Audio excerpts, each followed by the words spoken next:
नमस्कार, मैं हूं आशीष चित्रांशी और आप देख रहे हैं the news launcher. Hot topic with Hemant Atri. और सबसे पहले कंट्रोल रूम हेमंत जी को जोड़ लीजिए, फिर विषय इंट्रोड्यूस करते हैं। हेमंत भाई, स्वागत है आपका। Thank you. आज चर्चा जरा कुश्ती पर, क्योंकि कुछ बड़ी खबरें सिर्फ देश के भीतर से नहीं, अंतरराष्ट्रीय स्तर से कुछ बड़ी खबरें आ गई हैं कुश्ती से जुड़ी। दरअसल हरियाणा से बदला लेने के चक्कर में क्या इस देश में, भारत में कुश्ती बंद होने की कगार पर है? बंद होने वाली है कुश्ती पूरे भारत में, सिर्फ एक स्टेट से बदला लेने के लिए, चंद पहलवानों से बदला लेने के लिए, चाहे वो विनेश फोगाट हो, चाहे साक्षी मलिक हो, चाहे बजरंग पुनिया हो। कुछ ऐसे पहलवान जो आंखों में खटक गए, कुछ ऐसे पहलवान जो दिल्ली की सड़कों से इस सत्ता को चुनौती देते नजर आए, कुछ ऐसे पहलवान जिन्होंने अपनी इज्जत, अपने बहनों की इज्जत आबरू के लिए दिल्ली की सड़कों पर संघर्ष किया। क्या उनसे बदला लेगी दिल्ली की हुकूमत? साथ ही एक और गंभीर मामला इसके साथ है कि जिस घर में इस देश की कई महिला पहलवानों, और खासकर दो मामले तो कोर्ट में चार्जशीट में है, जिस घर में महिला पहलवानों की आबरू पर, इज्जत पर हाथ डाला गया, उसी घर से इस देश का कुश्ती संघ संचालित हो रहा है। यह एक बड़ा खुलासा हुआ है। इसके लिए आभार है इंडियन एक्सप्रेस का। इस देश में चंद मीडिया हाउस ही पत्रकारिता कर रहे हैं, जिसमें द हिंदू, इंडियन एक्सप्रेस, हम बड़े सम्मान से नाम लेके कहते हैं और आभार प्रकट करते हैं। इंडियन एक्सप्रेस ने जो पड़ताल की, उसमें चौंकाने वाले खुलासे हुए। जो ऑफिशियल एड्रेस होम पेज पर है, रेसलिंग फेडरेशन ऑफ इंडिया की वेबसाइट के होम पेज पर, वहां पर कोई दूसरा किराएदार रह रहा है। पूरा खुलासा करेंगे, पूरी पड़ताल करेंगे। और सबसे बड़ी बात, यूडब्ल्यूडब्ल्यू यानी यूनाइटेड रेसलिंग, वर्ल्ड रेसलिंग, जो दुनिया भर की कुश्ती का मुखिया है, जो संगठन, उसने चेतावनी, धमकी, आप जो कहें, उसने सीधा सीधा बोल दिया है कि अब वक्त आ गया है, बस थोड़ा सा आप मोहलत ले लो, नहीं सुधरे तो फिर भारतीय कुश्ती संघ पर, डब्ल्यूएफआई पर प्रतिबंध लग जाएगा। भारत का कोई पहलवान किसी भी इंटरनेशनल कंपटीशन में भाग नहीं ले पाएगा। न कॉमनवेल्थ में आपको भारतीय रेसलर नजर आएंगे, न एशियन गेम्स में नजर आएंगे, न वर्ल्ड चैंपियनशिप में नजर आएंगे, और न ओलंपिक में नजर आएंगे। बाकायदे उन्होंने ओलंपिक चार्टर का भी हवाला दिया है, और यूडब्ल्यूडब्ल्यू का जो अनुच्छेद है 6.3, उसका भी हवाला दिया है। अब सीधे मैं चलता हूं हेमंत भाई के पास। हेमंत भाई, ये कुश्ती को लेकर के पिछले करीब 2 साल इस देश में बड़े असहज करने वाली स्थितियां रही हैं। ये जो जिस दिशा में जा रहा है इस देश में, कुश्ती, कुश्ती के साथ दो चीजें हैं। एक तो कुश्ती में पूरे देश को ये लगता है कि अपना खेल है, माटी से जुड़ा हुआ खेल है। बाकी के साथ वो फीलिंग नहीं लगता, माटी से जुड़ा हुआ, गांव का, खेत का, खलिहान का खेल। इसमें थोड़ा सीना ज्यादा 56 इंच से 58 इंच तक चौड़ा हो जाता है। क्या सिर्फ चंद पहलवानों से ऐसी रुसवाई कि पूरे देश में कुश्ती को तबाह करने पर आमादा हो गए दिल्ली वाले? क्या है ये मसला? आशीष भाई, बिल्कुल सही कहा आपने। 18 जनवरी 2023 का वो दिन था जिस दिन के बाद हिंदुस्तान उसका पराभव शुरू हो गया। देखिए, किसी भी खेल को, किसी भी संगठन को, किसी भी संस्थान को आगे बढ़ाने के लिए, पूरे दुनिया में नाम कमाने के लिए एक बहुत लंबी प्रक्रिया रहती है।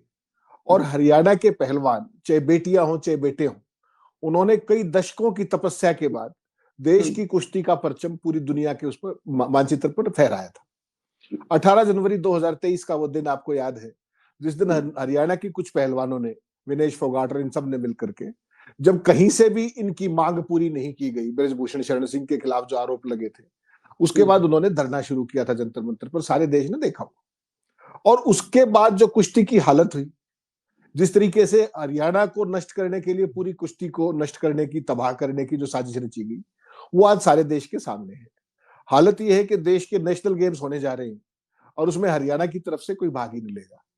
तो अच्छा। नेशनल गेम्स, हाँ, कोई भाग नहीं लेगा उसके अंदर, क्योंकि किसी भी तरीके के ट्रायल या कुछ भी है ही नहीं। और हकीकत तो कुछ और है। हकीकत तो ये है कि जो रेसलिंग फेडरेशन ऑफ इंडिया है उसको भारत का खेल मंत्रालय ही रिकॉग्नाइज नहीं करता है। तो फिर वो अगर गेम करे भी गए तो उनकी रिकग्निशन क्या है? जब रेसलिंग फेडरेशन ऑफ इंडिया खुद रिकॉग्नाइज नहीं है तो उसके द्वारा अगर कोई आयोजन किया भी जाता है तो उसका कोई मायना है क्या?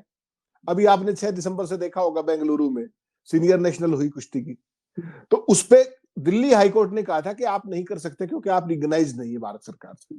उसके बावजूद भी उन्होंने कुश्ती आयोजित कर दी, देखा आपने बेंगलोर में भी। तो इस देश में फ्री फॉर ऑल चल रहा है और जो यूनाइटेड वर्ल्ड रेसलिंग फेडरेशन है वो गलत नहीं कह रहे, वो ठीक कह रहे। वो कहां गलत कह रहे कि भाई या तो आप अपने कारनामे सुधार लीजिए वरना हमें आपको मजबूर होकर के सस्पेंड करना पड़ेगा, और विकल्प भी क्या है? और उनकी सिंपल सी एक बात है कि आप जो भी जिस तरह के हस्तक्षेप है, खासतौर पर पॉलिटिकल हस्तक्षेप, उसको तत्काल बंद कीजिए। स्पोर्ट्स फेडरेशन स्वायत्त संस्थाएं होती है और इसीलिए उनको एफिलिएशन दिया जाता है। इंटरनेशनल संगठन जो भी है उसका एक चार्टर है, सारे सदस्यों को उसको फॉलो करना पड़ता है, और अगर आप फॉलो नहीं करेंगे तो आपको डिसएफिलिएट कर देंगे। अब आप देखिए जब नेशनल गेम्स के अंदर हरियाणा की टीम कुश्ती के तौर पे भाग नहीं लेगी, केवल सरिता मौर्य को छोड़ दीजिए, सरिता मौर्य चूंकि सर्विसेज से भाग लेती है तो शी में पार्टिसिपेट, शी में नॉट।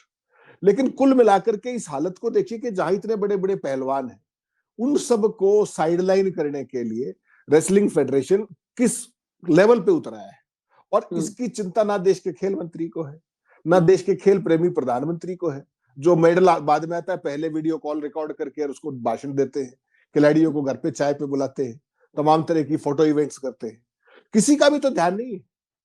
आप देखिए हाईकोर्ट का इंटरवेंशन कि भाई आप नहीं कर सकते सीनियर नेशनल, उसके बाद बेंगलोर में कर दी इन्होंने, देखा आपने। तो कुल मिलाकर के एक व्यक्ति के विम्स के ऊपर सारी कुश्ती को हाईजेक कर लिया गया है, और उस व्यक्ति का नाम है ब्रजभूषण शरण सिंह, और जो कहने को ना तो आज सांसद है और ना ही कोई कुश्ती संघ का, भारतीय कुश्ती संघ का पदाधिकारी है। उसके बावजूद उन्होंने अपने शिष्य को तमाम प्रयासों के बावजूद भी अध्यक्ष बनवा दिया। आपने बिल्कुल सही कहा, हरिनगर में दफ्तर का जो वो एड्रेस है वो लगा रखा है। जब वहां चेक करने गए रिपोर्टर तो पता लगा वो तो कहीं वहां तो किराएदारी कोई और रहता है, 2 कमरे का फ्लैट था वो, और जो असली संचालन हो रहा है वो ब्रजभूषण शरण सिंह का जो सरकारी आवास था अशोका रोड वाला, जो उन्होंने खाली भी नहीं किया, अब तो एमपी नहीं है, उनका बेटा एमपी है, तो वहां पर चल रहा है सारे। ये वो जगह है अशोका रोड पे जहां पे कथित तौर पे WFI का ऑफिस चल रहा है, जहां पर दिल्ली पुलिस ने उन पहलवानों को लेकर के, महिला पहलवानों को निशानदेही की थी, याद है आपको? जो कोर्ट में जो केस चल रहा है उनको लेकर के बाकायदा निशानदेही की थी कि कहां पर तुम आए थे, कहां तुम्हारे साथ क्या किया गया, और उन्होंने वो सारा सीन रिक्रिएट किया था एक तरीके से, फॉरेंसिक की साइंस में आप कहोगे तो। उसके बावजूद वहां पर संचालित हो रहा है। ब्रजभूषण शरण सिंह को अगर यही सब करना था तो निकालने का ड्रामा भी क्यों करना था, उनको बने रहने देते।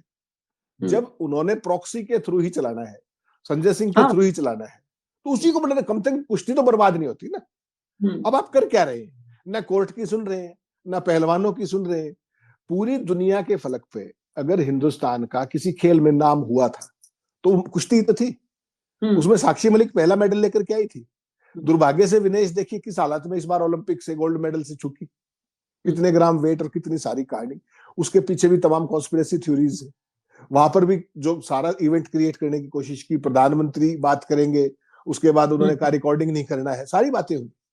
तो ये एक दयनीय स्थिति कर दी गई है कि पहलवानों का जो तपस्या थी, जो तप था, जो इतनी मेहनत करके दशकों से, हरियाणा जैसा जो रूढ़िवादी प्रदेश कथित तौर पर था कुछ साल पहले तक, उसकी बेटियों ने हजारों की संख्या में अखाड़े ज्वाइन किए थे, और कितना जबरदस्त सीन था वो जब छोटी छोटी बच्चियां जाके कुश्ती में अलग अलग वेट्स में वो करती थी।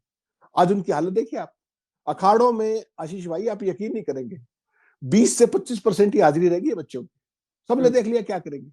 और जो कुश्ती में नेशनल तक खेले हुए थे उन बच्चों ने भी कुश्ती छोड़ करके दूसरे गेम अपनाने शुरू कर दिए। कुश्ती का तो कोई भविष्य बचा ही नहीं। मेरे एक दोस्त की बेटी है, नेशनल में वो थी, वो सारा गेम छोड़ करके आजकल वो शूटिंग करती है, बहुत अच्छा नाम कमा रही थी। लेकिन जो हालात देखे, कौन परिवार अपने बच्चे को, जो सम्मानजनक परिवार है, कौन अपनी बेटियों को इस तरीके का दरिंदों के पास जाने देगा? तो उन्होंने ठाके अपनी शूटिंग शुरू कर दी। ऐसे कितने ही बच्चे होंगे, कितनी बच्चे होंगे।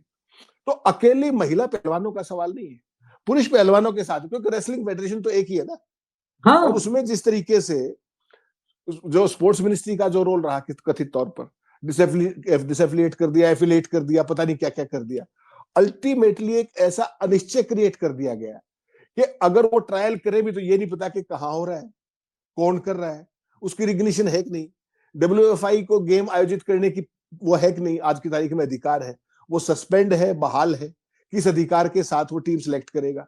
बिल्कुल कंप्लीट एक मेस कर, जिसको कहते हैं अनिश्चय करके मेस क्रिएट कर दिया गया है, कंफ्यूजन क्रिएट कर दिया गया है। और उसके बाद आप उसका परिणाम देख लीजिए। नहीं तो हर एक टूर्नामेंट के अंदर, चाहे वर्ल्ड रेसलिंग जो कुश्ती हुई पीछे, उसमें वर्ल्ड चैंपियनशिप जिसको आप कहते हैं, या ओलंपिक कहते हैं, या एशिया गेम्स कहते हैं, चाहे आप कॉमनवेल्थ कहते हैं, हर जगह कम से कम कुश्ती में तो हम अनडिस्प्यूटेड चैंपियन हो ही गए थे एक तरीके से, जबरदस्त हमारा एक हाजिरी थी। उसके बाद अगर कोई गेम है तो वो शूटिंग है, शूटिंग के अंदर कई बार से हमारा लगातार आ रहा है जो भी मेडल्स वगैरह। तो कुश्ती को इस तरीके से नष्ट कर देने के पीछे सीधा सीधा भारतीय जनता पार्टी की घटिया राजनीति और एक व्यक्ति का ऐसा दबदबा कि उसका दबदबा पूरे देश की कुश्ती पर, देश के खेल पर, देश के मान सम्मान पर भारी है, और 56 इंची उसका कुछ नहीं कर पा रहे या करना नहीं चाहते, या सारे इस काम को करने में एक है। ये तो देश के पहलवान नजदीक से देख रहे हैं, पूरा देश देख रहा है कि इनकी प्रायोरिटीज क्या है, फोटो इवेंट्स है या वास्तव में गेम है। अगर कोई बात हुई भी थी 18 जनवरी 2023 को, तब पहलवानों को आपने दिल्ली में देखा था घसीटते हुए, इतने दिन तक बैठे रहे, किसी ने पूछा नहीं।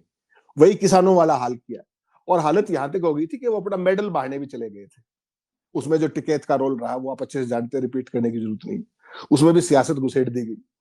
तो कुल मिलाकर के किसी देश के अंदर खेलों का संचालन कैसे नहीं किया जाना चाहिए, ये करके दिखाया है भारतीय जनता पार्टी ने, देश के खेल मंत्रालय ने, रेसलिंग फेडरेशन ऑफ इंडिया ने, और अगर सही मायनों में कहें तो पूरी व्यवस्था ने, कि चंद लोगों के अहंकार के आगे देश का मान सम्मान छोटा है।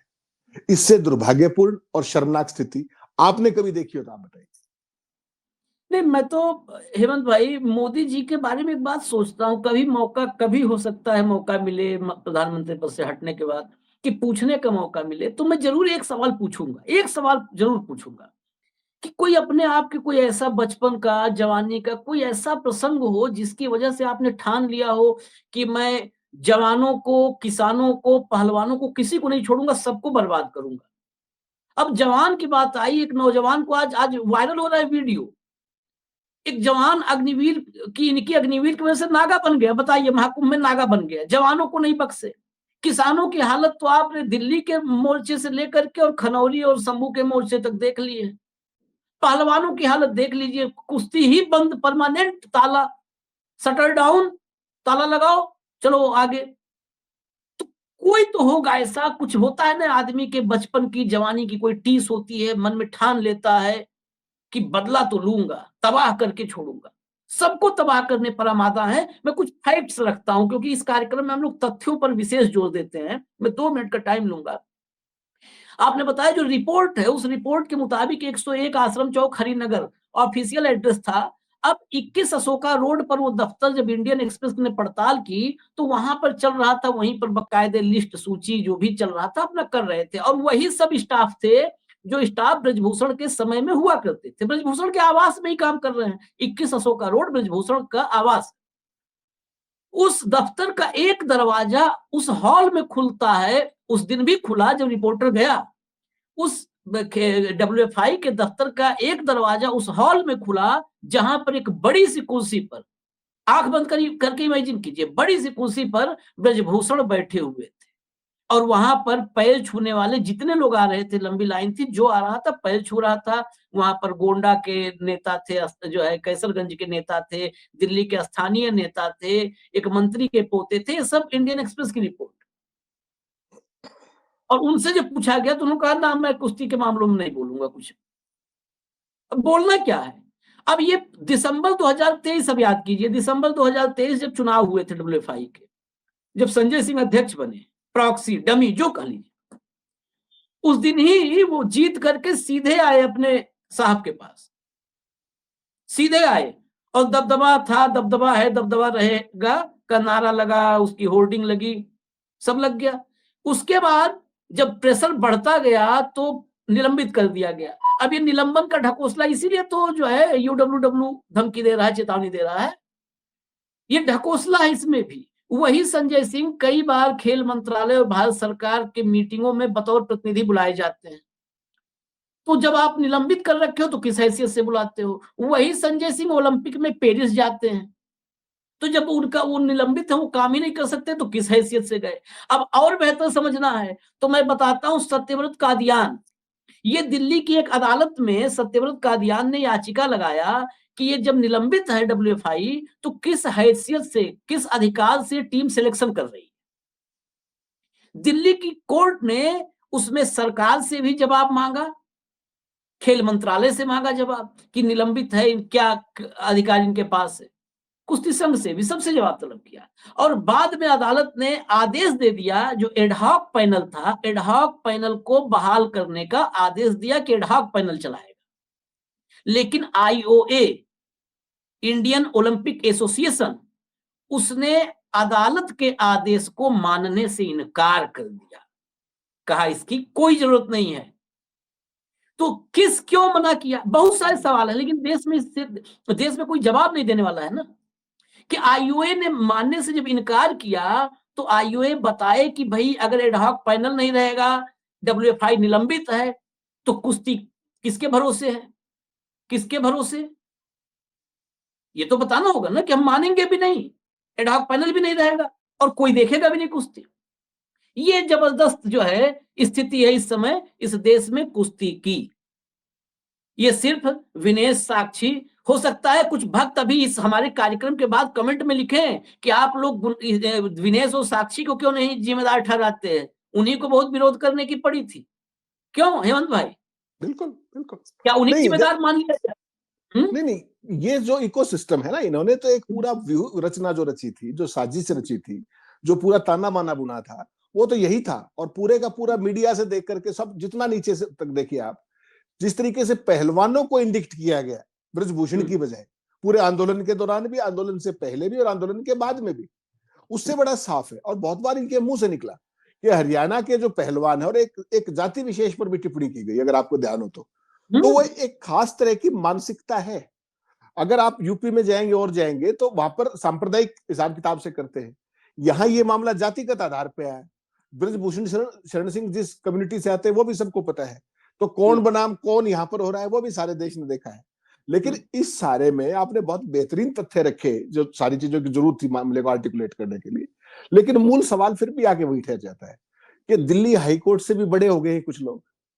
आईओए को वो ताकत किसने दे दी कि एडॉक कमेटी नहीं बनाएंगे, मान्यता नहीं देंगे? आप कौन होते हैं भाई?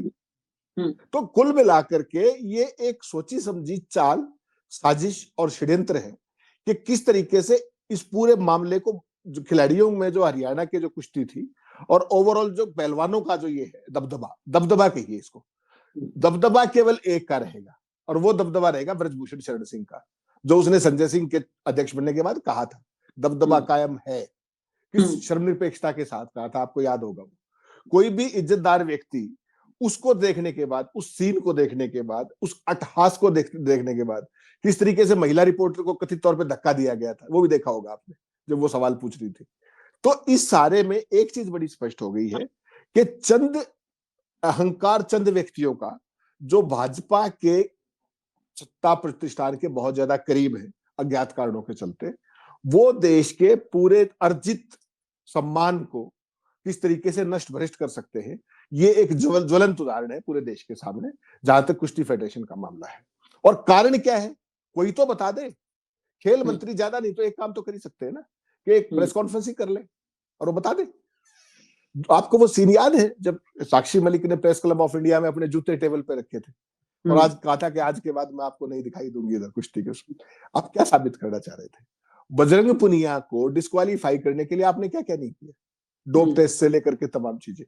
अगर वो व्यक्ति, जो आपके स्टैंडर्ड ऑपरेटिंग प्रोसीजर है उसके तहत अगर कोई व्यक्ति डोप के लिए मना करता है तो निश्चित तौर पे वो दोषी है। आपने डोप के मामले में भी उसके साथ खेल किया, ट्रायल्स के मामले में तमाम तरह के खेल किए। तो एक खास तरीके की विम्स और फैंसीज के जरिए जिस तरीके से कुश्ती फेडरेशन को लगातार चलाया जा रहा है, और खासतौर पे 18 जनवरी 2023 से 2 साल हो गए, आज पूरे 2 साल से भी ज्यादा समय हो गए, तो कोई वाली वारिस नहीं है क्या? कोई देखने वाला नहीं। केवल एक ही खेल ऐसा था जिसमें आपके मेडल की गारंटी थी, वो इस बार ओलंपिक में धुल के आ गया। उसके बावजूद भी इन लोगों को ये नहीं लगा कि हम एक्चुअली बैठ करके ठंडे दिमाग से समीक्षा करें कि कहां गलती हुई है और उसको कैसे सुधारा जाए। सुधारने की बजाय ये उसको और ज्यादा बिगाड़ने पे तुले हुए। दिल्ली हाईकोर्ट कहता है कि ये लोग सस्पेंड है, ये कुश्ती का आयोजन नहीं कर सकते। उसके बाद सीनियर नेशनल हो जाती है बॉम्बे में और बेंगलोर में। जिम्मेदार कौन है? तब इंडियन ओलंपिक एसोसिएशन क्या कर रही थी? स्पोर्ट्स मिनिस्ट्री क्या कर रही थी? देश में नेशनल गेम हो और हरियाणा की एंट्री ना हो पुरुष और महिला वर्ग में कुश्ती के अंदर, तो फिर आप करा लीजिए नेशनल गेम, जीत लीजिए मेडल। तो ये एक तरह का, एक खास तरीके का, जो आपने एक बड़ा बेहतरीन शब्द यूज किया ना, ये एक कुंठा है। और उस कुंठा को सेटिस्फाई करने के लिए ये लोग ओवरबोर्ड भी जा रहे हैं और किसी भी हद तक गिरने को भी तैयार है। इनको लगता है कि ये हरियाणा के पहलवानों को या देश की कुश्ती को बर्बाद कर रहे हैं। असल में ये हिंदुस्तान के मान सम्मान और जो अर्जित जो उपलब्धियां हैं उनको नष्ट करने पर तुले हुए हैं, क्योंकि इनका राष्ट्रवाद से भी कोई लेना देना नहीं, या राष्ट्र से भी कोई लेना देना नहीं। इनका केवल एक वाद है और वो है वोटवाद। वोट कहीं से आ जाए। हरियाणा के पहलवानों के साथ क्या किया गया सारे देश ने देखा, सड़कों पर घसीटा गया। जिस दिन सेंगोल की स्थापना हो रही थी नई संसद भवन में, देखा था ना आपने वो, तब पहलवानों की मुंह के आगे जूते थे दिल्ली पुलिस के, देखा सारे। उसके बावजूद भी हरियाणा में कौन बनाम कौन करके जिस तरीके से चुनाव में खेला किया गया, तो ये एक खास तरह के इकोसिस्टम का साजिशाना रूप है, जिससे इस देश को आगाह होना पड़ेगा, खासतौर पर युवाओं को। आपने उस नागा की बात की कि वो नागा बन गया, तो नागा तो उसने ठीक बन गया, और क्या करे वो? बाकी यूथ भी क्या करेंगे? रोजगार है नहीं, पेपर लीक है, सड़कों पर बैठे रहिए, कोई पूछने वाला नहीं। अग्निवीर हो गए फौज में, तो फिर आप नागा ही बनेंगे, और क्या करेंगे? आपके पास विकल्प क्या है? तो इससे अचंबा होने की जरूरत नहीं है। आप जिस देश के अंदर इजराइल जैसे युद्धग्रस्त देश के में आप अपने श्रमिकों को काम के लिए भेजते हैं, उसको उपलब्धि बताते हैं, वो तो डूब के मर जाना चाहिए, डूब के मर जाना चाहिए। एक एक पेज के विज्ञापन देखे हैं मैंने सरकारों के, भाजपा शासित सरकारों के। डोंकी रूट देखते हैं आप हर रोज, कहां से अमेरिका में, और अब उनका क्या हश्र हो रहा है। मोदी जी का विश्व गुरु सारा निकल रहा है। हालत देखिए आप कि ट्रंप एक झटके में 17,940 लोगों को बाहर निकाल देंगे अभी, और आपका विदेश मंत्री वहां बैठ करके कहता है कि we are ready to take. आपने बांग्लादेश के कितने वापस भेज दिए? हर चुनाव में आप बात करते हैं। बांग्लादेश की प्रधानमंत्री के साथ आपके बहुत व्यक्तिगत संबंध थे, सारी बातें थी। उसके साथ अडानी की डील तो कराया बिजली की, लेकिन कोई आज तक एक बांग्लादेश का आपने वापस भेजा है क्या? घुसपैठिया एक का नाम बताइए मुझे, कभी चर्चा की हो डिप्लोमेटिक लेवल पे? तो जो कुछ आप कहते हैं उसके ठीक विपरीत करते हैं। इन पहलवानों को एक इंटरनेशनल एक्सपोजर किसी की कृपा से नहीं मिला था, अपनी मेहनत तप तपस्या से मिला था। उसको अर्जित करने में दशकों लगे, मिट्टी पसीना बहा, सब कुछ किया, सारे तमाम कोचेज ने, पहलवानों ने, तब जाकर के देश का झंडा बुलंद हुआ था इंटरनेशनल उस पर। आज उसको निपटाने में आपको केवल 2 साल लगे, और किसी को इसकी कोई पीड़ा नहीं। सबसे बुरी बात क्या है, किसी को इसकी चिंता नहीं, किसी को इसकी पीड़ा नहीं। और मोदी जी अपने मस्त है, स्पोर्ट्स फेडरेशन मस्त है, जिसको जो करना है करेगा। बिल्कुल सही कहा आपने, जब आप सस्पेंडेड है, wrestling federation of India suspended है, तो आप ओलंपिक में कैसे गए थे? किस हैसियत से गए थे? आपका लोकस क्या था? लेकिन कौन पूछे, सारा मीडिया लहरोट है। अगर एक्सप्रेस ना होता तो आपको आज ये खबर भी ना पता लगती कि कार्यालय वहीं से संचालित है। ऐसा थोड़ी है कि वहां पे अशोका रोड पे कोई जाता नहीं है, सब जाते हैं। ब्रजभूषण शरण सिंह के पास यूपी बीट के रिपोर्टर तो जाते ही हैं भाई रोज, सब जाते हैं। तो ये एक बहुत ही दुर्भाग्यपूर्ण और दयनीय स्थिति है। और इसके ऊपर तत्काल प्रभाव से मुझे लगता है कि पहलवान की कोई जात, धर्म या प्रदेश नहीं होता। उसके लिए अपनी मेहनत, तपस्या, खून पसीना और देश के लिए उपलब्धियां महत्वपूर्ण है। तो कम से कम ऐसे व्यक्तियों को बिठाया जाए रेसलिंग फेडरेशन के अंदर, जो कम से कम देश का नाम आगे ना बढ़ा सके तो उसको डुबोए ना। आज हालत ये है कि जो अर्जित उपलब्धियां थी उनको डुबोने का काम सरकार की शह पर चल रहा है। ये मैं बहुत जिम्मेदारी के साथ कह रहा हूं। बिल्कुल, लेकिन बैठाएगा कौन? जब हरियाणा के पहलवानों को ही नेशनल से बाहर बैठना पड़ रहा है, तो बैठाएगा कौन ऐसे लोगों को? और ऐसी स्थिति में जब आप सोचिए कि जितने ओलंपिक में मेडल आए हैं, सिर्फ 1952 का हेलसिंकी छोड़ दीजिए, हेलसिंकी ओलंपिक 52 में हुआ तो केडी जाधव महाराष्ट्र से थे, पहली बार कुश्ती में मेडल ही लेकर के आए थे जाधव साहब, कांस्य पदक मिला था। उसके बाद आप सुशील कुमार, योगेश्वर दत्त, साक्षी मलिक, अभी विनेश जहां तक पहुंची खाली हाथ भले लौटी, लेकिन हम तो उसे गोल्ड मेडलिस्ट ही मानेंगे भाई, हमेशा मानेंगे। तो सब तो हरियाणा के ही जो है उस पे लगा हुआ है, तब जितने तमगे हैं। उसी के हरियाणा के छाती पे लगे, अब हरियाणा की छाती को रोक दो, लेकिन कोई नहीं बोलेगा, ना तो हरियाणा की सरकार नायब सिंह सैनी वाली बोलेगी, ना वो हुड्डा भूपेंद्र दीपेंद्र, चुनाव हो गया, अब उनकी भी जुबान नहीं खुलेगी, चुनाव खत्म ना, बस चुनाव खत्म। यहाँ पर तो सब यही तो दिक्कत है कि सब एक ही थैली चट्टे बट्टे हैं।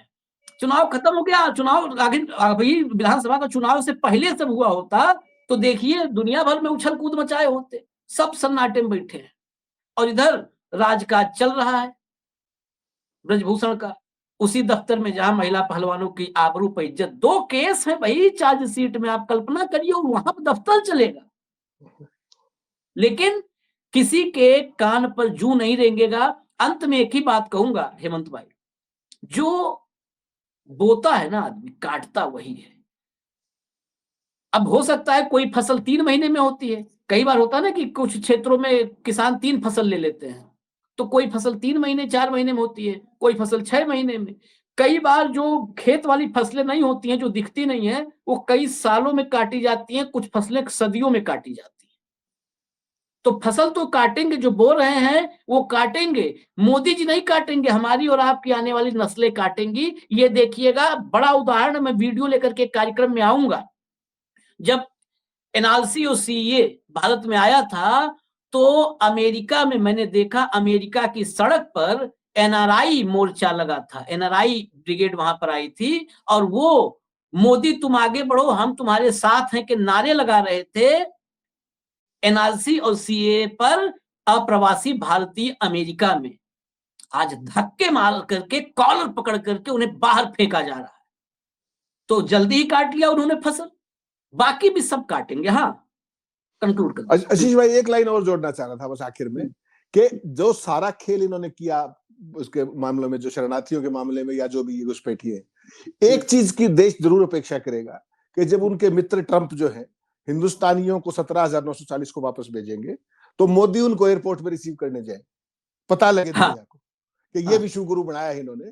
क्योंकि इनके क्या वायदे थे, इनका बड़बोलापन देखिए, ये क्या कहा करते, ये कहा करते कि अमेरिका के लोग लाइन में लग के वीजा लेंगे। तो वो वीजा की एक तो वो लाइन दिखा दें, और दूसरा अभी ध्यान होगा अक्टूबर में अमेरिका से जहाज भर के आया था 200 लोगों का, जो वो थे, क्या बोलते हैं उसको आप, डोंकी रूट से गए थे, रातों रात जहाज भर के आया था।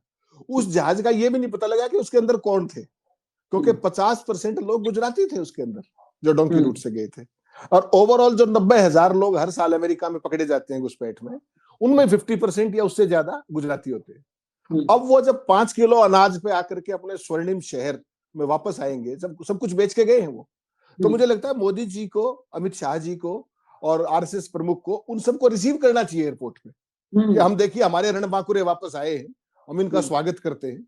देखिए ना देश क्या आपने कहां ला करके खड़ा कर दिया भाई। एक तरफ तो आप अमृत काल में जी रहे, ऊपर से हर साल 90,000 वहां पकड़े जा रहे। तो इस देश की आंखें खुलनी चाहिए। उनको ऑन किया ना जयशंकर ने, वहां बैठ के ऑन किया। उन्हें कहा कि अगर वो लीगली उनको वापस भेजते हैं तो हम लेने को तैयार हैं। क्या आपकी इतनी मजाल भी आप मना कर दें? करिए मना ना, करिए। तो ये आपके 56 इंची सब कुछ एक्सपोज हो गया है। इस देश की जनता की आंखों पर जो ये मीडिया ने पर्दा डाल रखा है, ये कब तक रहेगा ये देखने की बात है। वरना जब पर्दा उठेगा ना आशीष भाई, बहुत देर हो चुकी है। अकेली कुश्ती का मामला नहीं है, देश के पूरी आन बान शान मान सम्मान का मसला है, जिसको इन्होंने नष्ट भ्रष्ट कर दिया है। और राष्ट्रवाद के चोले में यही लोग राष्ट्रवादी बने फिर रहे। सबसे बड़े दुख की बात ये, इनके लिए देश के सम्मान का कोई मतलब नहीं है। आप मुझे बताइए, इनका कौन सा किस मंत्री, किस भाजपाई का बच्चा कुश्ती करता है? तो इन्हें क्या पड़ी है? इनके बच्चे तो बढ़िया विदेशों में पढ़ रहे हैं, फर्स्ट क्लास। मेरा और आपका चला जाए तो उपराष्ट्रपति कहते हैं विदेश जाने की बीमारी लगी है। अपने नहीं बताते कि उनकी बेटी कहां पड़ी है, राजनाथ का बेटा कहां पड़ा है, धूमल का बेटा कहां पड़ा है। तो अमित शाह जी का बेटा तो बीसीसीआई का, आईसीसी का चेयरमैन है, और आपके बच्चे नागा साधु बढ़ रहे हैं। तो बधाई आपको, ये देश देखे। अमित शाह के बेटे तो बहुत बड़े इंटरनेशनल प्लेयर थे ना, आईसीसी के चेयरमैन बने हुए हैं, परिवारवादी भी नहीं, प्योर मेरिट पे आए। देखना चाहिए देश के यूथ को। एग्जैक्टली बहुत जो है ये पीड़ा, ये तो अगर ये बच्चों पर कार्यक्रम किया जाए तो 1 घंटे का अलग से कार्यक्रम बनेगा, रविशंकर प्रसाद से लेकर के और अमित शाह तक। और यही जिसकी बात कर रहे हैं ब्रजभूषण शरण सिंह, इनके पुत्र जो सांसद हुए हैं कैसरगंज से, करण भूषण, ये यूपी कुश्ती संघ के अध्यक्ष हैं। मतलब वो मेक इन उनका वो चल रहा है, क्या मेक ओवर चल रहा है, अभी उनको तैयार किया जा रहा है। भारतीय कुश्ती संघ आगे वही संभालेंगे क्योंकि यूपी कुश्ती संघ के अध्यक्ष हैं। तो पहलवानों बर्बाद कर दो, कुश्ती संघ बरकरार रहे, क्योंकि कुश्ती संघ का जो ऑरा है वो मेंटेन रहेगा, वहां पर स्वायत्तता के साथ साथ अंड फंड जो भी है वो मिलता आशीष है। भाई, आशीष भाई, जब कुश्ती नहीं बचेगी तो कुश्ती संघ का क्या करोगे? नहीं नहीं इनको रहेगा, कोई ये संघ क्यों नहीं रहेगा, बताता? संघ रहेगा, संघ रहेगा। कुश्ती आपस में खेलेंगे, उसी 21 अशोका रोड पे खेलेंगे, बड़ा घर है वहीं खेलते रहेंगे। चलिए, खैर मुबारक हो आप लोगों को, देश के लोगों को मुबारक हो, देशवासियों को भी मुबारकबाद भी हम दे सकते हैं। हेमंत भाई ने कहा गोदी मीडिया ने या मीडिया ने पर्दा डाल रखा है, मैं उसके अलावा मैं दर्शकों पर सवाल उठाने से नहीं डरता भाई। नहीं देखोगे आप, कम व्यू आएगा, ठीक है। अगर आप पर कोई पर्दा, हम ही अगर आपकी आंखों पर्दा डालने में सक्षम है, कामयाब है, तो आपका हश्र यही होना चाहिए, यही होना चाहिए। जिस पर कोई भी बैठ करके हेमंत अत्री, आशीष चित्रांशी या कोई मीडिया वाला आंख पे पर्दा डाल दे, उसकी मति भ्रष्ट कर दे, तो उसका हश्र यही होना चाहिए। इजाजत दीजिए, न्यूज लॉन्चर देखते रहिए। नमस्कार। नमस्कार।